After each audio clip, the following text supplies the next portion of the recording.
Hello friends, welcome back to Anveshara channel. आज हम लोग पढ़ेंगे क्लास 7th का चैप्टर नंबर 3 हिमालय की बेटियां। यह एक निबंध है और इनके लेखक हैं नागार्जुन। ठीक है, चलिए हम लोग पढ़ना स्टार्ट करते हैं। हिमालय की बेटियां। बेटियां लेखक ने नदियों को कहा है। ठीक है, यहाँ पे नदियों को लेखक ने बेटियां कहा है। ठीक है, अभी तक मैंने उन्हें दूर से देखा था। बड़ी गंभीर, शांत, अपने आप में खोई हुई लगती थी। ठीक है, यहाँ पे लेखक नदियों के बारे में बता रहे कि जब लेखक ने नदी को देखा तो वो नदी बहुत गंभीर, शांत और अपने आप में खोई हुई लगती थी। ठीक है, संभ्रांत महिला की भांति वे प्रतीत होती थी। संभ्रांत मतलब क्या होता है कि गंभीर। ठीक है, मतलब अच्छे कुल के महिला के जैसा वो नदी प्रतीत होती थी। उनके प्रति मेरे दिल में आदर और श्रद्धा का भाव था। ठीक है, लेखक बताते हैं कि नदी के प्रति मेरे दिल में श्रद्धा और आदर का भाव है। माँ और दादी, मौसी और मामी की गोद की तरह उनकी धारा में डुबकियां लगाया करता। ठीक है, यहाँ पे लेकर बताते हैं कि जिस तरह माँ, दादी, मौसी और मामी से मतलब एक बच्चे को स्नेह मिलता है। ठीक है, उसी तरह मुझे नदी में डुबकी लगाने से वही स्नेह और प्यार का अनुभव होता है। ठीक है, परंतु इस बार जब मैं हिमालय के कंधे पर चढ़ा तो वह कुछ और रूप में सामने थी। ठीक है, यहाँ पे लेखक बता रहे कि जब लेखक हिमालय की चोटियों पर चढ़ते हैं तो उन्हें नदियों का दूसरा रूप ही देखने को मिलता है।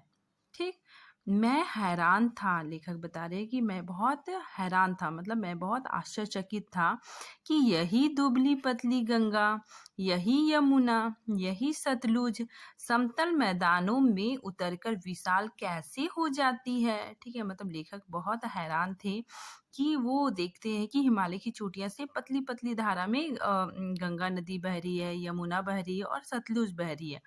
तो लेखक बोल रहे हैं कि ये जो नदी है ये कितनी पतली पतली पतली दुबली धारा के साथ बह रही है और समतल मैदानों में जाकर ये कैसे विशाल रूप ले लेती है। ठीक, इसका उछलना और कूदना, खिलखिलाकर लगातार हंसते जाना। ठीक है, यहाँ पे लेखक नदी को एक बालिका के रूप में वर्णन करते हैं। ठीक है ना, कि जैसे छोटी बालिका होती है, लड़की होती है, कैसे उछलते कूदते मतलब हंसी के साथ आगे बढ़ती है, उसी तरह यहाँ पे लेखक बोल रहे हैं कि नदी भी पर्वतों से मतलब गिरती है तो मतलब उछलते कूदते खिलखिलाते। ठीक है, मतलब यहाँ पे जब नदी पहाड़ से गिरती है तो आवाजें आने लगती है। ठीक है, कल कल का आवाज आती है, तो इसीलिए लेखक यहाँ पे बोल रहे हैं कि खिलखिलाकर लगातार हंसते जाना। ठीक है, वो बहते चली जाती है। इसकी यह भाव भगिन मतलब नदी टेढ़े मेढ़े रास्ते से होकर गुजरती है। इसका यह उल्लास कहाँ गायब हो जाता है मैदान में जाकर। ठीक है, मतलब लेखक बता रहे हैं कि ये जो नदी होती है जब पहाड़ों से गिरती है तो बहुत उसमें उल्लास होता है, बहुत वेग होता है। ठीक है, उनमें बहुत प्रवाह होता है। ठीक है, तो इसका जो उल्लास है, इसकी जो खुशी है वो समतल मैदानों में कहाँ गायब हो जाती है। ठीक है, समतल मैदान में नदी मतलब थोड़ी शांत हो जाती है। ठीक, आगे देखिए, किसी लड़की को जब मैं देखता हूँ, किसी कली पर जब मेरा ध्यान अटक जाता है, तब भी इतना कौतूहल और विस्मय नहीं होता। मतलब लेखक बताते हैं कि जब भी मैं किसी लड़की को देखता हूँ, कोई कली को देखता हूँ। ठीक है, कली क्या होता है ना, जो फूल खिला हुआ नहीं रहता है। ठीक है, खिलने से पहले वो कली रहता है। तो कली को लेखक जब देखते हैं तो उनका ध्यान मतलब उसकी तरफ उतना नहीं जाता है। ठीक है, तब भी इतना कौतूहल और विस्मय नहीं होता। मतलब उनका मन इतना कौतूहल, ठीक है, जिज्ञासा और मतलब आश्चर्य नहीं होता है जितना कि इन बेटियों की बाल लीला देखकर। ठीक है, मतलब लेखक क्या करती, बेटियां किसके लिए आए, नदी के लिए। नदी की ये बाल लीला को देखकर लेखक बहुत ही मतलब अचंभित रहते हैं। उन्हें बहुत ही अच्छा लगता है कि पर्वतों से नदी कैसे बह रही है, इधर उधर मतलब बहुत वेग के साथ उछल कूद के साथ आ रही है। तो उनका नदियों का बाल लीला देखकर लेखक को बहुत ही अच्छा लगता है। कहाँ ये भागी जा रही है, वह कौन लक्ष्य है जिसने इन्हें बेचैन कर रखा है। ठीक है, यहाँ पे लेखक बता रही कि ये जो नदी है ये कहाँ इतनी भागी दौड़ी चली जा रही है। ठीक है, उसका लक्ष्य क्या है, वो कहाँ जाना चाहती है। ठीक है, ये उसके अंदर इतनी बेचैनी क्यों है, इतने परवाह के साथ वो क्यों चली जा रही है। ठीक है, अपने महान पिता का विराट प्रेम पाकर भी अगर इसका हृदय अतृप्त ही है तो वह कौन होगा जो इसकी प्यास मिटा सकेगा। ठीक है, यहाँ पे लेखक बता रहे हैं कि नदियों का पिता कौन है, हिमालय। ठीक है, क्योंकि हिमालय से ही नदी निकलती है। ठीक है, तो जो उसका जो पिता है वो मतलब बहुत विराट है। ठीक है ना, तो लेखक बोल रहे कि ऐसे गौरवशाली पिता का प्रेम पाकर भी उनका जो हृदय अतृप्त है, मतलब असंतुष्ट है। ठीक है, तो वह कौन होगा जो इनकी प्यास को मिटा सकेगा। ठीक, बर्फ, जल, नंगी पहाड़ियों, छोटे छोटे पौधों से भरी घाटियां, बंधुर अधिकाएं, सरसब्ज उपत्यकाएं, ऐसा है इनका लीला निकेत। ठीक है, यहाँ पे लेकर बता रहे हैं कि ये जो नदियां हैं ये कहाँ कहाँ से होके गुजरती है। बर्फ से, बर्फ जल नंगी पहाड़ियों से। ठीक है, बर्फ वाली पहाड़ियों से होके गुजरती है। छोटे छोटे पौधों से भरी घाटियों से होकर गुजरती है। ठीक है, और अधिकाएं मतलब होता है पहाड़ के ऊपर समतल भूमि। ठीक है, वहां से होके गुजरती है। हरी भरी पेड़ पौधों से होकर वो गुजरती है। तो यहाँ से वो क्या करती है, यही यही इनका लीला निकेत है, मतलब यही इनका खेल कूद का स्थान है। ठीक है, खेलते खेलते जब ये जरा दूर निकल जाती है, मतलब ये जब बहते बहते ये नदियां बहती बहती जरा दूर निकल जाती है तो देवदार, चीड़, सारो, चिन्नार, सफेदा, कैल के जंगलों में पहुंच जाती है। ठीक है, शायद इन्हें बीती बातें याद करने का मौका मिल जाता होगा। ठीक है, यहाँ पे लेखक बता रहे हैं कि ये नदियाँ क्या होता है ना कि बहते बहते मतलब खेलते खेलते थोड़ा दूर निकल जाती है, और फिर इन नदियों को ये पेड़ों के नाम है। ठीक है, मतलब जंगल मिल जाता है, फिर वहाँ पे बहुत सारे पेड़ मिल जाते हैं, तो ये नदी का जो वेग है वो थोड़ा सा मतलब कम हो जाता है। ठीक है, तो ये इन नदियों को रुक के सोचने का मौका मिलता है कि अरे हम लोग कितना दूर मतलब आ गए हैं। ठीक, कौन जाने बूढ़ा हिमालय अपनी इन नटखट बेटियों के लिए कितना सिर धुनता होगा। ठीक है ना, बूढ़ा हिमालय क्यों बोला जा रहा है, क्योंकि जो हिमालय है वो बहुत मतलब पुराना है। ठीक है, और उनकी बेटियां भी हैं, तो ये जो हिमालय है वो बूढ़ा भी हो गया है, और इनकी जो छोटी छोटी बेटियां हैं मतलब इधर उधर चली गई है। ठीक है, तो किसी भी पिता के लिए अगर उसके उसकी बेटियां छोड़ के मतलब चली जाती है तो उसका पिता बहुत ही परेशान हो जाता है।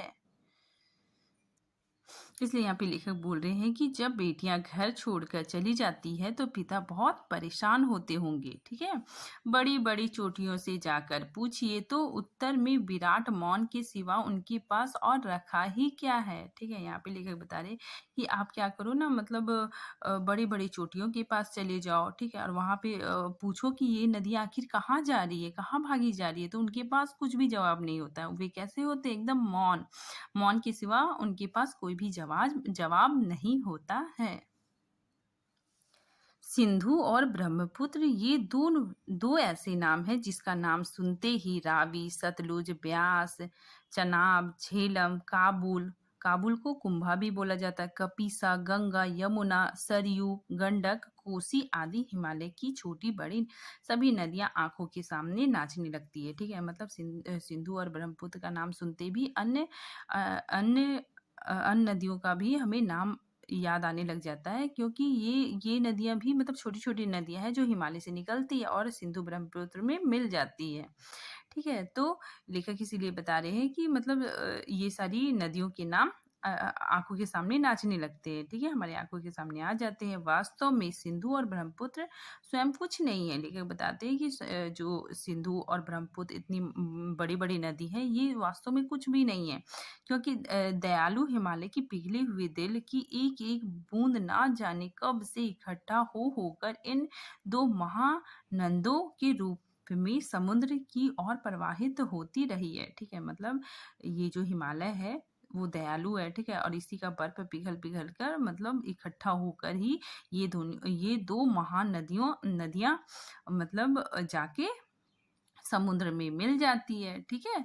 कितना सौभाग्यशाली है वह समुद्र। लेखक बोलते हैं कि ये समुद्र बहुत ही भाग्यशाली है जिसे पर्वतराज हिमालय, ठीक है? पर्वतराज हिमालय की 2 बेटियों का हाथ पकड़ने का श्रेय मिला है, ठीक है? कि हिमालय की जो 2 बेटियां हैं, मतलब 2 नदियां जाके समुद्र में मिलती है, तो ये समुद्र कितना सौभाग्यशाली है। जिन्होंने मैदानों में ही इन नदियों को देखा होगा, ठीक है? लेखक बोलते हैं कि इन नदियों को जिन्होंने मतलब समतल मैदान में देखा होगा, उनके ख्याल में शायद ही यह बात आ सकेगी कि बूढ़े हिमालय की गोद में बच्चियां बनकर ये कैसे खेला करती है, ठीक है ना? मतलब जो समतल मैदान में रहता होगा तो उसके मन में शायद ही ख्याल आया होगा कि ये जो बूढ़ा हिमालय की गोद में ये जो बड़ी बड़ी नदियां हैं, गंगा, यमुना, सतलज, ये जो नदियाँ हैं, मतलब ये छोटी नदी बनकर, ठीक है, अपने माँ-बाप की गोद में खेली होंगी, ठीक? इसलिए यहाँ पे लिखा हुआ है कि बूढ़े हिमालय की गोद में बच्चियाँ बनकर ये कैसे खेली होंगी, ठीक? आगे देखिए, माँ-बाप की गोद में नंग-धड़ंग ये नदियाँ हैं, ये मतलब छोटी-छोटी धारा में बहती है, ठीक है, पहाड़ों के साथ। तो ये माँ-बाप के सामने बच्चा क्या होता है? थोड़ा नंग-धड़ंग होता है। तो माँ-बाप की गोद में नंग-धड़ंग होकर खेलने वाली इन बालिकाओं मतलब नदियों का का रूपी पहाड़ी आदमियों के लिए आकर्षण भले ना हो, ठीक है? मतलब लेखक बता रहे हैं कि ये जो नदी है, जो नंग-धड़ंग रूप में बहती जा रही है, यह पहाड़ी आदमी जो वहाँ के मतलब रहने वाले हैं, उनके लिए भले ही आकर्षण का केंद्र ना हो, ठीक है ना? मतलब वे लोग वहाँ पे पहाड़ी आदमी लोग वहाँ पे मतलब रहते हैं, तो वे हमेशा देखते हैं, तो उनके लिए आकर्षण का केंद्र मतलब उतना नहीं रहता है। ठीक है? आकर्षण भले ना हो, लेकिन मुझे तो ऐसा लुभावना प्रतीत हुआ, वह रूप की हिमालय को ससुर और समुद्र को उसका दामाद कहने में कुछ झिझक नहीं होती है, ठीक है? मतलब यहाँ लेखक बता रहे हैं कि मुझे बहुत ही नदियाँ क्या लगी, बहुत ही आकर्षित लगी, और मुझे ऐसा लग रहा था कि हिमालय क्या है? ससुर है, ठीक है? और समुद्र क्या है? दामाद है, क्योंकि हिमालय की बेटी मतलब समुद्र में जाके मिलती है, ठीक है? और हिमालय की जो बेटी है वो अपने पति के पास चली जाती है, इसीलिए लेखक को हिमालय ससुर लग रहा है और समुद्र दामाद कहने में कोई भी उन्हें हिचक नहीं हो रही है। कालिदास के विरही यक्ष ने अपने मेघदूत से कहा था, बेतवा नदी को प्रेम का प्रतिदान देते जाना, ठीक है? यहाँ पे जो कालिदास है, ये संस्कृत भाषा के महान कवि थे, ठीक है? तो इन्होंने अपना एक काव्य लिखा था, मेघदूत, ठीक? तो इसमें क्या है ना, मेघदूत में एक नायक था यक्ष। यक्ष अपनी मतलब प्रेमिका से अलग हो जाता है, ठीक है? इसीलिए यहाँ पे बिरहनी यक्ष लिखा हुआ है। तो ये अपनी प्रेमिका से अलग हो जाता है और वो अपना संदेश अपनी प्रेमिका के पास भेजता है। तो वो अपना संदेश किसको देता है? बादल को, ठीक है? तो बादल क्या है? संदेशवाहक, ठीक है? जो यक्ष का संदेश लेकर जाता है, तो यक्ष बादल को बोलता है कि रास्ते में तुम्हें बेतवा नदी मिलेगी, ठीक है? और तुम क्या करो, तो तुम अपना मतलब प्रेम का प्रतिपाद देते जाना, ठीक है? प्रेम का प्रतिदान देते जाना मतलब वहाँ पे रुक के बरसना, ठीक है? क्योंकि तुम्हारी वह प्रेयसी मतलब नदी क्या है? बादल की प्रेयसी है, ठीक है? बादल की प्रेमिका है, ठीक है? तो तुम वहाँ पे बरसना, ठीक है? तुम्हारी वह प्रेयसी तुम्हें पाकर अवश्य प्रसन्न होगी, ठीक है? तुम अगर बारिश करोगे तो उसे बहुत अच्छा लगेगा, ठीक है? तुम्हें पाकर वो बहुत ही प्रसन्न होगी, ठीक? जब नदी में बारिश होता है तो क्या होता है ना कि वे बादल और नदी क्या होते हैं? आपस में मिलते हैं, ठीक है? क्योंकि बादल का पानी नीचे आता है, ठीक है? और जो नदी होता है, वो गर्मी का मौसम में भाप बन के ऊपर चला जाता है और फिर बादल का पानी नीचे आता है। तो ये बादल क्या है ना कि नदी नदी उसकी प्रेयसी है, ठीक है? तो इसीलिए ये यश बोलता है कि तुम्हें रास्ते में बेतवा नदी मिलेगी, ठीक है? और तुम उसे मतलब प्रेम का प्रतिदान देते जाना मतलब वहाँ बारिश कर देना, ठीक है? और तुम्हारी वह प्रेयसी मतलब नदी, ठीक है? तुम्हें पाकर अवश्य प्रसन्न होगी, ठीक? यह बात इस चंचल नदियों को देखकर मुझे अचानक याद आ गई। ठीक है, लेखक बोल रहे हैं कि इन नदियों को देखकर अचानक मुझे मतलब यह बात याद आ गई, ठीक है? और सोचा कि शायद उस महाकवि को भी नदियों का सचेतन रूपक पसंद था, ठीक है? यहाँ पे लेखक बोल रहे हैं कि जो महाकवि कालिदास थे, वो भी नदियों का मानवीकरण किए थे, नदियों का सजीव रूप से अपने काव्य में रचना किए थे, ठीक है? दरअसल जो भी कोई नदियों को पहाड़ी घाटियों, ठीक है? पहाड़ी घाटी में देखेगा और समतल आंगन के मैदानों में जुदा-जुदा शक्ल में देखेगा, वह इसी नतीजे पर पहुँचेगा, ठीक है? लेखक बोलते हैं कि वह इसी नतीजे पर पहुँचेगा मतलब इसे सजीव रूप में देखेगा। काका कलेकर ये कौन है? बहुत बड़े समाजसेवी है, ठीक है ना? तो काका कलेकर ने नदियों को लोक माता कहा है, ठीक है? नदियों को लोक माता मतलब पूरे जगत की माता का है। किंतु माता बनने से पहले यदि हम इन्हें बेटियों के रूप में देख लें तो क्या हर्ज है? ठीक है? लेखक बताते हैं कि बनने से पहले अगर हम इन्हें बेटी के रूप में देखेंगे तो कोई हर्ज नहीं है, ठीक है? कि हम इन नदियों को बेटी के रूप में भी देख सकते हैं, ठीक है? और थोड़ी आगे चलिए। इन्हीं में अगर हम प्रेयसी की भावना करें तो कैसा रहेगा? लेखक बोलते हैं कि हम नदियों को प्रेयसी के रूप में भी देख सकते हैं मतलब प्रेमिका के रूप में भी देख सकते हैं। ममता का एक और भी धागा है जिसे हम इसके साथ जोड़ सकते हैं। लेखक बोलते हैं कि ममता का एक और धागा है जिसे हम इसके साथ जोड़ सकते हैं मतलब नदी को हम बहन भी बुला सकते हैं, ठीक है? बहन का स्थान कितने कवियों ने इन नदियों को दिया है, ठीक है? तो हम नदी को बहन का स्थान भी दे सकते हैं, ठीक? एक दिन यहाँ पे लेखक बता रहे हैं कि एक दिन मेरी भी ऐसी भावना हुई थी। थोलिंग क्या है? एक जगह का नाम है, ठीक है? तो थोलिंग जो तिब्बत में है, ठीक है? तिब्बत के एक स्थान का नाम है थोलिंग। ठीक है? की बात है मन उचट कर गया था मतलब मन उचट मतलब क्या हो गया था? मन बेचैन हो गया था, ठीक है? तबीयत ढीली थी मतलब लेखक का तबीयत भी ठीक नहीं था। सतलज के किनारे मतलब सतलज नदी के किनारे जाकर बैठ गए, ठीक है? दोपहर का समय था। पैर लटका दिए पानी में मतलब अपना पैर पानी में ऐसे करके डुबो दिए, ठीक है? और आराम से बैठ गए। थोड़ी ही देर में उस प्रगतिशील जल ने असर डाला। ठीक है? मतलब पानी वेग के साथ बह रहा था, तो लेखक का पैर नीचे पानी में डूबा हुआ था। तो फिर अचानक से मतलब आगे बढ़ते हुए जल ने उनके अंदर मतलब ऊर्जा प्रदान कर दी। ठीक है? इसीलिए लेखक यहाँ बोल रहे हैं कि थोड़ी ही देर में उस प्रगतिशील जल ने असर डाला।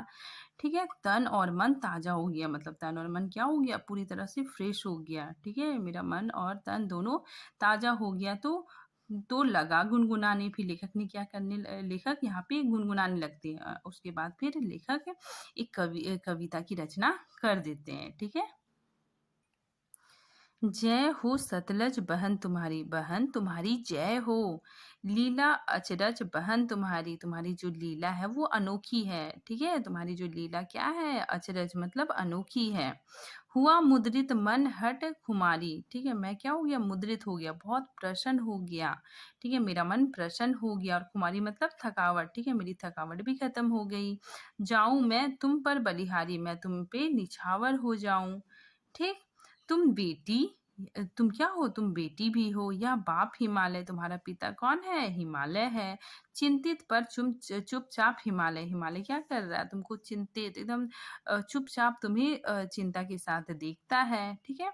प्रकृति नटी के चित्रित पट पर अनुपम अद्भुत छाप हिमालय, ठीक है? मतलब तुम क्या हो? बहुत ही अनुपम हो, ठीक है?